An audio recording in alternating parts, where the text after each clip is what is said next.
Welcome to Telangana వెలుగు. నిన్న బంగ్లాదేశ్, నేడు నేపాల్. ప్రస్తుతం అక్కడ చూస్తున్నటువంటి పరిస్థితులు, జరుగుతున్నటువంటి పరిస్థితులు చూసుకున్నట్టయితే ఒక మాజీ ప్రధాని భార్యని సజీవ దహనం చేసినటువంటి పరిస్థితి. అలాగే ప్రధాని ఏకంగా హెలికాప్టర్లో దుబాయ్కి పారిపోయినటువంటి పరిస్థితి.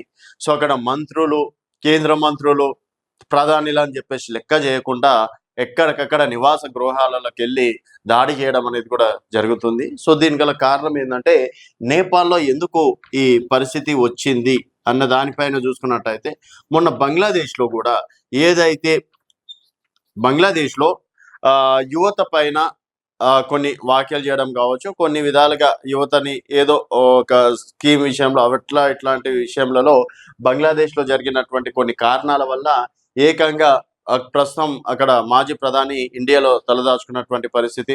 తర్వాత అధికారం అంతా ఆర్మీ ఆఫీసర్ల చేతిలో వెళ్ళడం, తర్వాత కొత్త ప్రధాని రావడం అనేది కూడా జరిగింది. సో అదేవిధంగా ఇప్పుడు నేపాల్లో కూడా అంటే అవినీతిని ప్రశ్నిస్తున్నారు, అవినీతి విషయంలో గందరగోళం ఏర్పడ్డదని అక్కడ ఉన్నటువంటి సోషల్ మీడియాని ఆపే ప్రయత్నం చేయడం అనేది జరిగింది. సో మొత్తం ఇంటర్నెట్ని ఆపేయడం అనేది జరిగింది. సో ఇంటర్నెట్ ఆపడం వల్ల తమ పనులు ఏ విధంగా చేసుకోవాలంటూ కూడా మెల్లగా చిన్నగా మొదలైనటువంటి ఉద్యమం అనేది దేశవ్యాప్తంగా సంచలనం సృష్టించడం అనేది జరిగింది.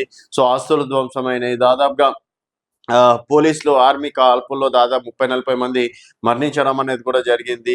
సో ఎక్కడ చూసినా కూడా ప్రభుత్వ కార్యాలయాలు తగలబడుతున్నాయి. సో నెక్స్ట్ ప్రధాని కోసం ప్రస్తుతం ఇప్పుడంతా ఆర్మీ ఆఫీసర్ల హ్యాండ్ ఓవర్లోనే నేపాల్ ఉంది. సో ఇంకా అక్కడ మంటలు మాత్రం చల్లారలేదని చెప్పేసి కూడా చెప్పుకోవచ్చు. సో కొత్త ప్రధాని పేర్లు కూడా 2-3 పేర్లు కూడా వినిపిస్తున్నాయి. సో ఇలాంటి పరిస్థితులు ఏ దేశానికి రావద్దు, ఎందుకంటే దీనివల్ల ఆస్తి నష్టం, ప్రాణ నష్టం చేకూరుతుంది తప్పించి సొల్యూషన్ అనేది ఉండదు. ఇట్లాంటి హింసాత్మక చర్యలకి దూరంగా ఉండాలి, శాంతియుతంగా ఉండాలి అని చెప్పేసి ఇక్కడ భారత ప్రధాని కావచ్చు, మిగతా వాళ్ళు కూడా అంటే ట్విట్టర్లో ట్వీట్ చేయడం అనేది కూడా జరిగింది.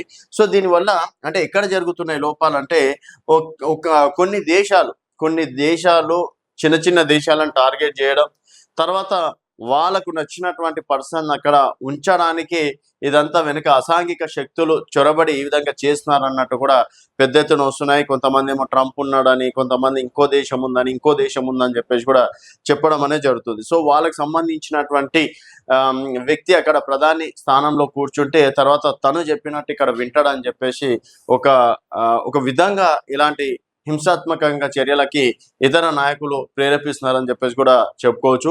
సో ఇలాంటి పరిస్థితి భారత్లో కూడా రాకుండా ఉండడానికి కూడా ఈరోజు కేంద్రం సంచలన నిర్ణయాలు కూడా తీసుకుంది. దీనికి సంబంధించి ఆంధ్రప్రదేశ్ మంత్రి లోకేష్ కూడా స్పందించడం అనేది జరిగింది. సో అంటే నేపాల్ ఇష్యూలో ఎవరిది తప్పు అనుకుంటున్నారు అనేది మీ అభిప్రాయాల కింద కామెంట్ రూపంలో తెలియజేయండి. చూస్తూనే ఉండండి తెలంగాణ వెలుగు.